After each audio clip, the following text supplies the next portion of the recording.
Hey, my name's Joel. I'm the author of Memoir of a Roadie, where I tell my stories about touring on the road. It's available on Amazon. I urge you to check it out. The podcast is called Party Like a Rock Star, where I interview and talk to other roadies about their stories about being on the road. If you like the episode, I urge you to subscribe by clicking on the little button down there on the bottom right. Coolio kind of hit a note, man. In 1995, when he came out with Gangsta's Paradise, I was just finishing high school, or was supposed to be finishing high school, and everybody played the song everywhere.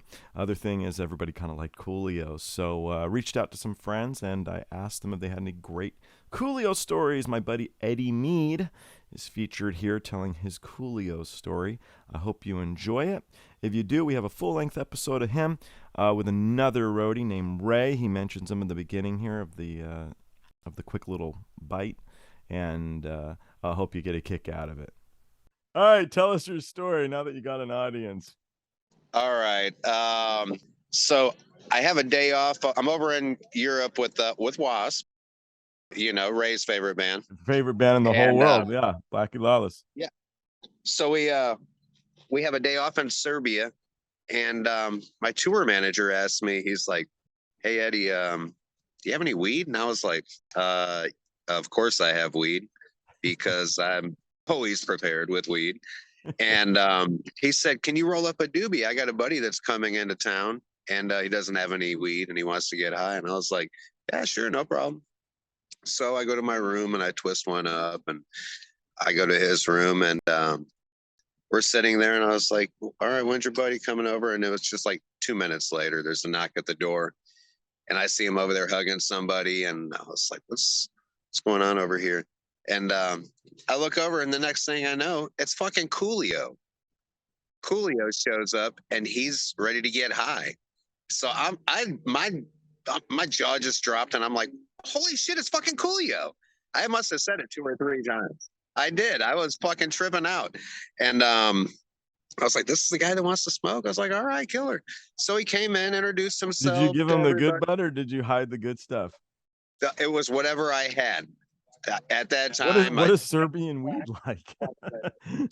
At that time, you know, the weed isn't as easy to get all over Europe as it is nowadays. All right. So I mean, obviously it was pretty good, because we were higher than hell. And he started just going off on stories, talking about his family, about his kids and everything. And he was very animated and running all over the room. And we were laughing so damn hard.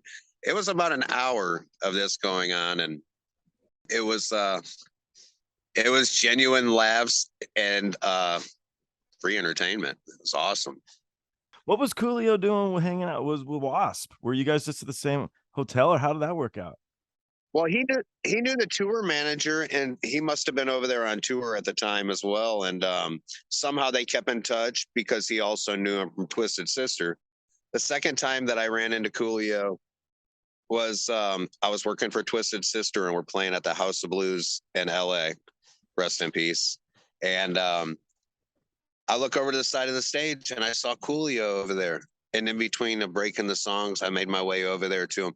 I was like, "Yo, Coolio." I go, "I don't know if you remember me or not." He goes, "I remember you. You got me high in Serbia." And I was like, "Yes, it was me." So we had a good laugh on that for a second. And that's how I knew Coolio, just for, a brief moment. But he was funny as hell and super cool.